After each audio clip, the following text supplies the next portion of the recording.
Happy 18th birthday to Mother 3, my favorite game in the Mother trilogy. Now, I want to start this video off with a little rant that doesn't have entirely to do with the main topic of this video, but this is something that I want to get off my chest and probably something that I should have made a full video on a few months ago when Nintendo announced that Mother 3 would be released on the Switch's online service in Japan. We are not getting an official English translation of Mother 3. This game is now 18 years old. Fans have been begging for this for nearly 20 goddamn years. And the only acknowledgement Nintendo has ever given this was at an E3 Direct back in 2013, where there was an animated short at the beginning, and in said short, someone asks Reggie, "Can the West finally get Mother 3, please?" And then Reggie says, "How about this?" and throws a fireball at the guy, which was Nintendo essentially saying, "Yeah, we know you want Mother 3 in the West. We know you want us to officially translate the game finally. We hear you, and we don't give a single fuck." And honestly, would an official translation even be better than the fan translation we already have? The fan translation is almost a one-to-one translation of the original game. Yes, I know there are some differences, like most notably Facade's name isn't Facade in the original version, it's Yokuba. And I'd imagine quite a bit of the dialogue would be changed or censored, like for example, there's quite a bit of light swearing in Mother 3, mostly from Kumatora.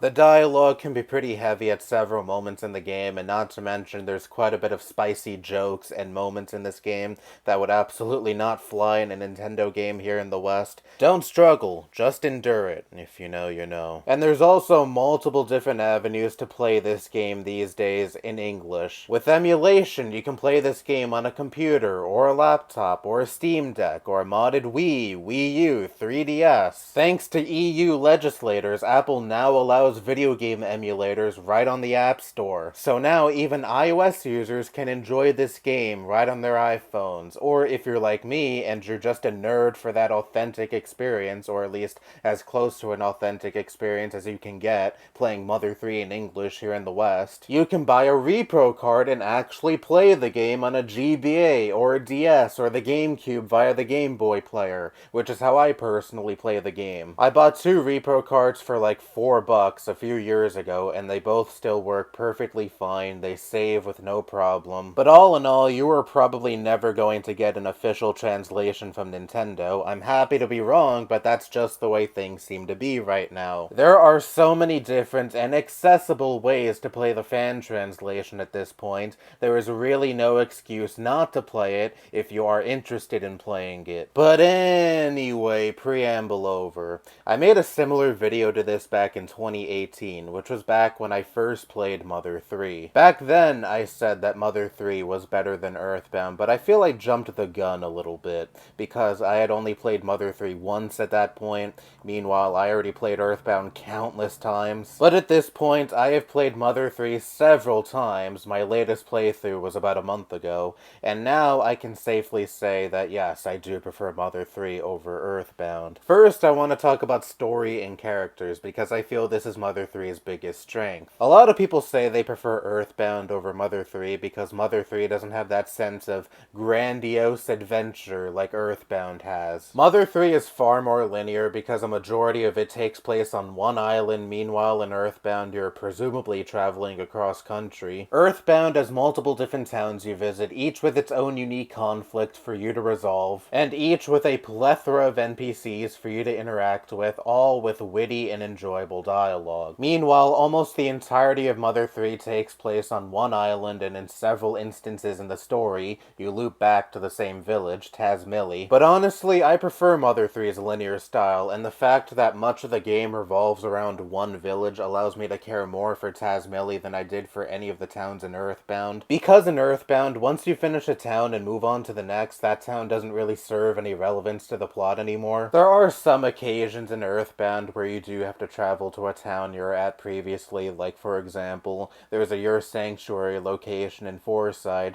that you can't access until well after you've finished Forside, or at the very end of the game when you travel back to Onette because Dr. Andonuts needs a meteorite sample to finish the phase distorter, which personally was always one of my favorite parts of the game because it's such a great callback to the beginning of the game. But since Tazmily is the one main hub of Mother 3, that allows the town to be fleshed out far more than any of the towns you visit in EarthBound. You witness how the town decays from a classless society. There's no government or any hierarchy in general. There's no currency, and all labor appears to be voluntary at the beginning of the game. And the villagers didn't really know much about tragedy until Hinawa's death in Chapter 1. And then when Porky and his pig masks introduce currency to these villagers, you notice over the course of the game, these villagers who were once kind, happy-go-lucky people without a care in the world, grow cold with their main ambitions being to consume, and attain more capital, all for themselves. Of course, Tazmilly's downfall is only a portion of Mother 3's story, as it is primarily Lucas's story, more than it is Tazmilly's story. But I find myself talking to the NPCs in Tazmilly more than I do the NPCs in the towns in EarthBound, because much of the NPC dialogue chronicles how Tazmilly went from once a kind-hearted, peaceful town, where all the inhabitants cared for one another and helped each other out, to a cold, apathetic setting,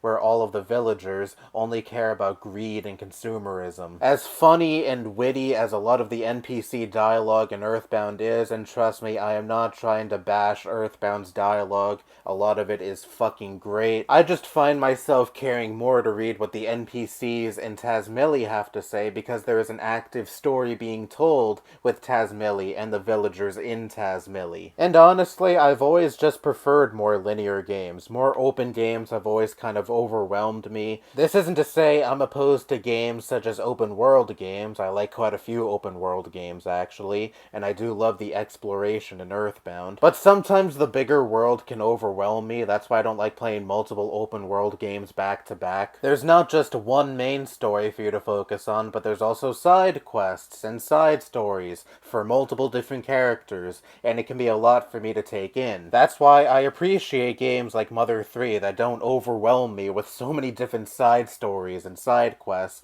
when I just want to relax and focus on one story. And Mother 3 being more linear and emphasizing far more on story than EarthBound does also allows me to care more for Lucas than I do for Ness. I'm not going to say Ness is completely devoid of character and growth throughout EarthBound, because that is patently fucking false. There's Lumine Hall, where his thoughts are being written out on the wall, and you do see that he does have apprehension surrounding what awaits him and the rest of the group for the remainder of the adventure. And of course, there is the entirety of Magicant, which allows the player to see into Ness's psyche and learn a little bit more of his backstory. But I feel all this doesn't hold much of a candle to what Lucas has to endure throughout Mother 3. He watches his mother die a horrific death, getting pierced through the fucking heart by a Drago. His brother Klaus goes missing for 3 years. Lucas doesn't see his father Flint all that much during these 3 years because he's too busy going to the mountains trying to find Klaus. He watches the kind-hearted and caring town he grew up in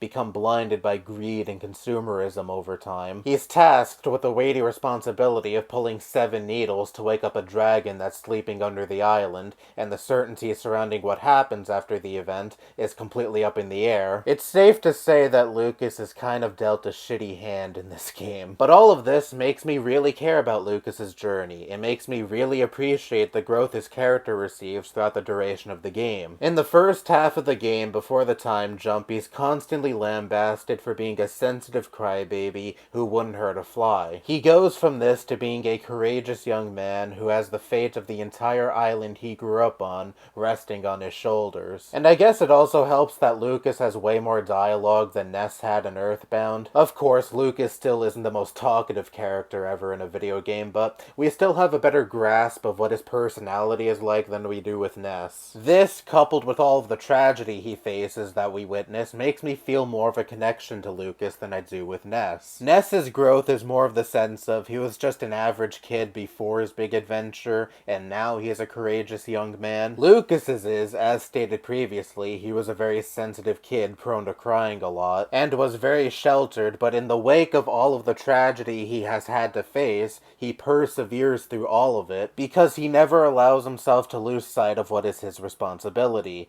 Even immediately after Klaus commits suicide, via reflecting a lightning bolt off of Lucas's Franklin badge, he still goes straight to plucking the final needle, both with the weight of his brother's death just happening, and not knowing what the fuck is even gonna happen right after he pulls that final needle. And it's not just Lucas I care about more. I constantly go back and forth over whether I care about EarthBound's main team more, or or Mother 3's main team more. I will say, though, I do really like that Kumatora, Duster, and Boney have a lot more dialogue than Paula, Jeff, and Pooh do. It makes the characters have more memorable moments for me, and make the characters have more distinct personalities. Kumatora is the foul-mouthed tomboy. Duster was an incompetent thief, always at the brunt of Wint's verbal abuse turned musician. And the montage that played when he left DCMC to join Lucas, Kumatora, and Boney was really touching. It showed the player that DCMC was far more than just a band for him. It was probably the first time he had a group of friends. Boney, yeah, I'll concede, he's not the most exciting or deep character, but he still has his share of funny moments, like when he had to dress as a human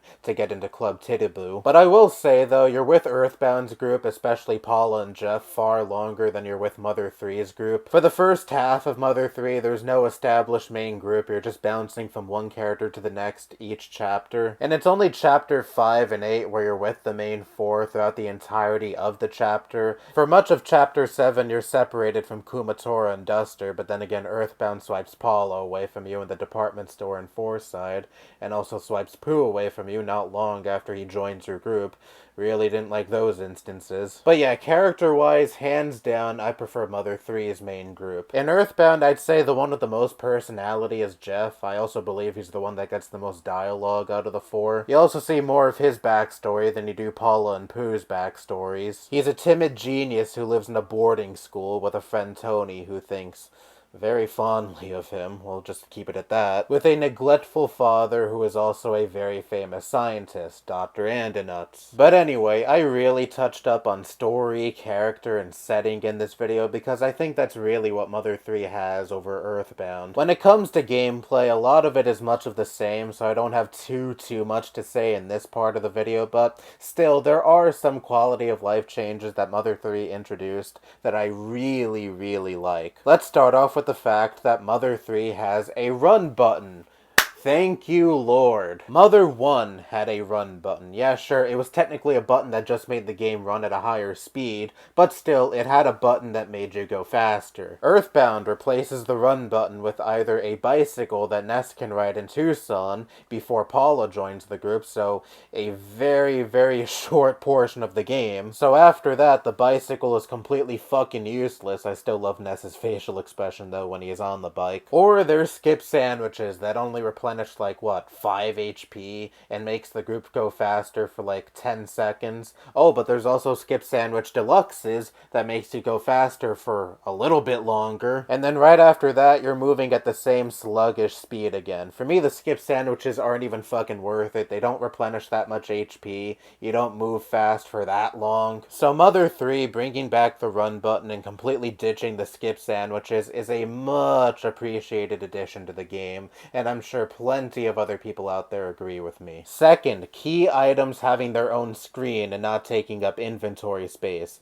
Again, thank you so fucking much. There were plenty of instances in EarthBound where I was about to receive an item that I needed to progress in the story, and then the game would be like, oh, you don't have enough items, come back later. I really didn't like Escargot Express because when you called the Escargot Express guy, he could only hold up to 3 items at a time. So if you had more than 3 items that you wanted to store, you had to call him back more than once. The only instance where you can store more than 3 items at once is if you go back to Ness's house in Wanette and talk to Tracy, his sister. The dude with the cart who stores your items is much more preferable. On top of that, he doesn't charge a fee like Escargot Express does. He doesn't only take 3 items at once, and he is in multiple places in the game, so you don't have to run to a phone to call a delivery guy, or run all the way back to another town. And what's also frustrating is a lot of the key items in EarthBound only have one use, and then after that they're completely useless.